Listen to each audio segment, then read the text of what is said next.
I believe that one of the most crippling things a person can have is not physical crippleness.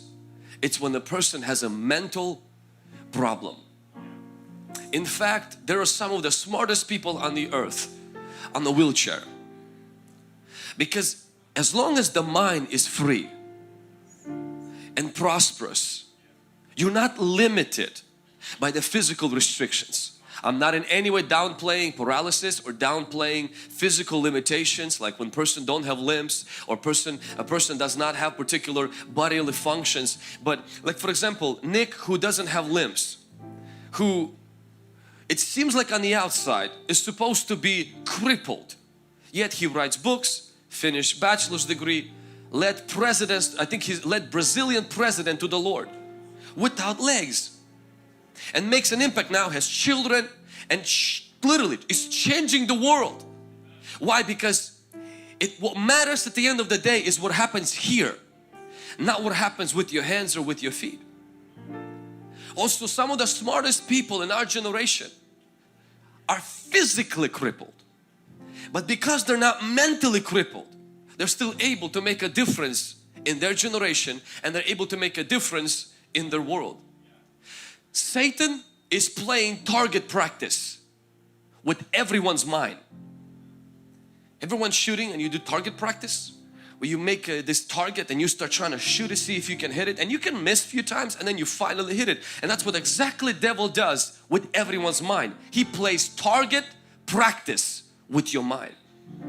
His number one focus and target is not your body, it's your mind. He wants to destroy your mind. He will use the sickness in the body to inflict the mind. He will use the poverty to torture the mind. He will use relationship problems. One of the children that's not doing good, he will use that to harass the mind. Sometimes he will use the external circumstances to glitch the mind. You know when your mind is glitching, you can't get out of your own head. You're stuck in there. And the Bible says think on these things, and you feel like your thinking is doing the thinking by itself and you can't control it. It's thinking by itself. You're like, stop it. And it's thinking, it's saying stuff in your head. It's like it's harassing you. It's like this intrusive thoughts. And my friend, I want to tell you something, that the enemy is an architect of a mental glitch. And the person sometimes has both legs, both arms, has a retirement fund, a government job, has a car and has a house, and mentally they are in prison. Mentally they can't function. Something is broken there. I remember Saul from our church, she had an iPhone that was doing functions on its own. And so she helps to manage some of my Instagram, and she would write to these people, you know, like thank you for following and everything. And then she said that the phone by itself start video calling people on Instagram. By itself, randomly choosing contacts and just video chatting with them randomly. Now how many of you know that's not good? When the phone has a mind of its own, that's a mind control.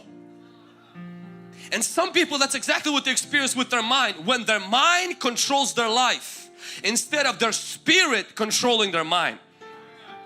And so when there is a war that's been declared on your mind, when an anxiety attacks, when depression attacks, when you feel like your mind has made you a target and harasses you and torments you, and instead of you leading your mind is tormenting and torturing you. And COVID, news media, you know what happened in our nation, the protests, the elections, everything contributed to a huge attack on the minds of people in this day. If you're watching us on live stream, you know, I want you to spam the chat if you agree that the devil really plays a target practice with your mind. And today we want to equip you and also pray that God will begin to bring healing, not just to our body, but begin to bring healing also to our mind. Sometimes the enemy uses our past experiences to build strongholds in our mind, that even if we are no longer in those situations, we're still living in the residue, in the painful consequences of being in those situations. Israel went through Egypt, but then Egypt went through them. Because even when they got out of Egypt, the Egypt never got out of them. Like they say, you can take a man out of a ghetto, but you can't take the ghetto out of a man. Once the person goes through sickness, once the person goes through rejection, through divorce, and even if they're not in that situation, the enemy's goal is to infiltrate their mind with that situation. So even if they're no longer there, there is in them. And that's what the Bible calls stronghold. And God wants us to cast down strongholds. See, demons we cast out, strongholds we cast down. Demons come and leave quickly, but strongholds are broken down slowly. Demons come out through the anointing of the Holy Spirit, but strongholds are broken down through the Holy Scriptures, through being in the community, through developing habits of worship, through training your thoughts, turning your thoughts over to God, and begin to work with your mind. Mind management is the most important thing for a believer, because your success doesn't start on the outside, it starts on the inside. Your success does not start with your education, it starts with your mind. Your prosperity does not begin with how wealthy your father or your mother was, it begins with your mind. That's why Apostle John says, I pray you will be in good health and prosper as your mind prospers, as your soul prospers. That means that we cannot prosper on the outside permanently if we are broke on the inside. And today God wants to shift some things and equip us to be mentally sound. One of the reasons that I'm talking about that is because the fallacy, the faulty thinking is this. Well, Vlad, I understand, that's really cool and stuff, but if God really wants me to change my mind, He should get busy changing my circumstances. And this is our concept, is my mind will change if my life changes. But Scripture flips the script. And the Scripture tells us in Romans chapter 12 verse 2 the opposite. It says your mind has to change first so that your life transforms. You don't have to wait for your spouse to change before you change your mind. Don't wait for your circumstances to change before you change your mind. God says, in fact, they are waiting for you to change your mind. You have to work with your mind. And God gives us His Word, God gives us the church, God gives us our friends, God gives us His Spirit so that our mind changes. The real reason the Lord wants us to begin to manage our mind and wants to bring healing also to our mind is that our life currently is headed in the direction of our most dominant, strongest thoughts. Your life is currently following the direction of your most dominant, strongest thoughts. Where those thoughts are at, that's exactly where your emotions, where your body and everything is headed to. If those thoughts are, I am a failure, if those thoughts are, my life sucks, everyone around me hates me, I'm rejected, I'm lonely, not only you and I are in danger of letting these thoughts invite demons, but sometimes these thoughts were already sent by demons so that these thoughts can open the door to demons. Did you catch that? Sometimes these thoughts are sent by demons themselves. Why? Because if we hold on to them, it will open the door to them so that then the demons begin to torture our life. It says in book of Acts when Peter rebukes Ananias and he says, why did you let Satan fill your heart to lie? It says in John chapter 13 that Satan put on the heart of Judas to betray him, and few verses later the Bible says Satan entered Judas. It's almost like he sent the thought seeing, will Judas take it, receive it, cook with it, feed it, nurture it, adopt it, and if he does that, it will open the door for me to enter him and begin to bring havoc in his life. My friend, Satan uses thoughts to harass Christians. And if we hold on and these thoughts take root in our mind, they begin to develop life of its own in our mind. They become stronghold mindset. They go into our subconscious thinking, what it thinks on its own. You can't even stop it. It's like a glitch. It just attacks you now, harasses you, it can open door to the demonic influence. And God wants to liberate us from that. Amen. The book of life shall not depart from your mouth, but you shall meditate in it day and night. And then you will make your way prosperous, and then you will have good success. Joshua 1:8. Mind management is the priority of an overcomer, because your winning starts within you, not around you. Now in the scripture, Bible talks about 1, 2, 3, 4, 5, 6, 7 types of minds. 7 minds. I'm going to give you quickly verses, and then we're going to dive in on how to begin to see a shift in the state of our mind. 7 types of minds. The first mind is the right mind. Do you remember a demon-possessed man who Jesus delivered?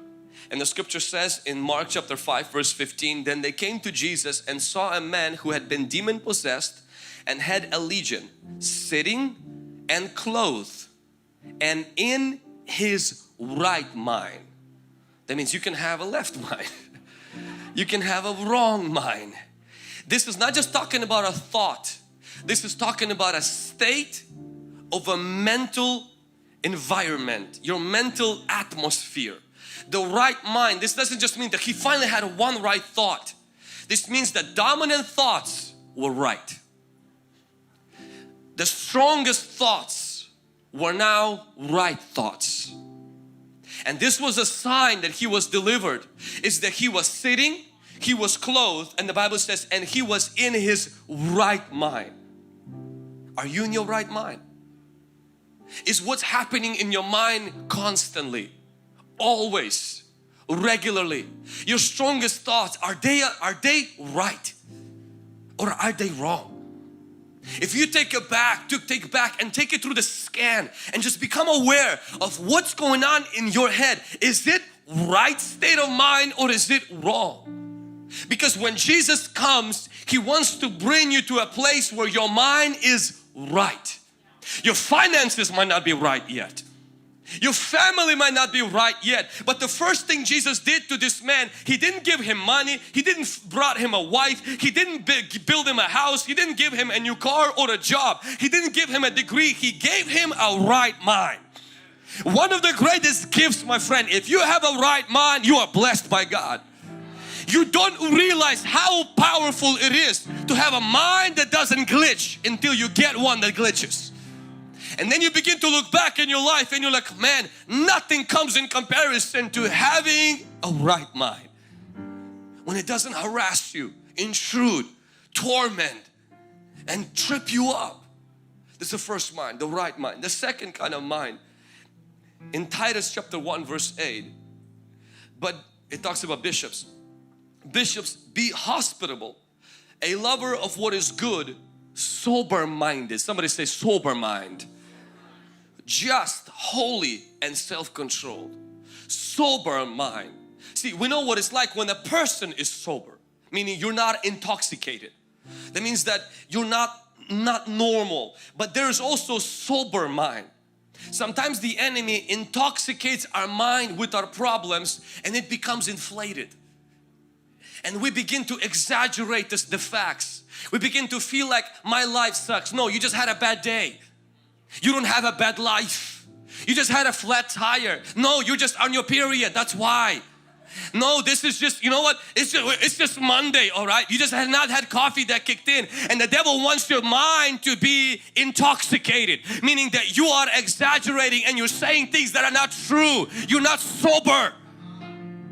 And we need to sober up in our mind. God wants His Word to make us sober in our mind. That we think clearly about the situation. We look at our life and we see it could always suck more.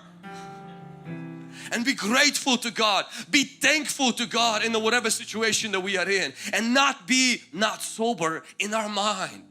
A lot of Christians don't drink. Their mind does. What liquor has devil been giving to your mind to drink? Which news medias have been intoxicating your mind and causing things to see darker than they are, worse than they are, and make you feel terrible about your life when in reality your life is not that bad.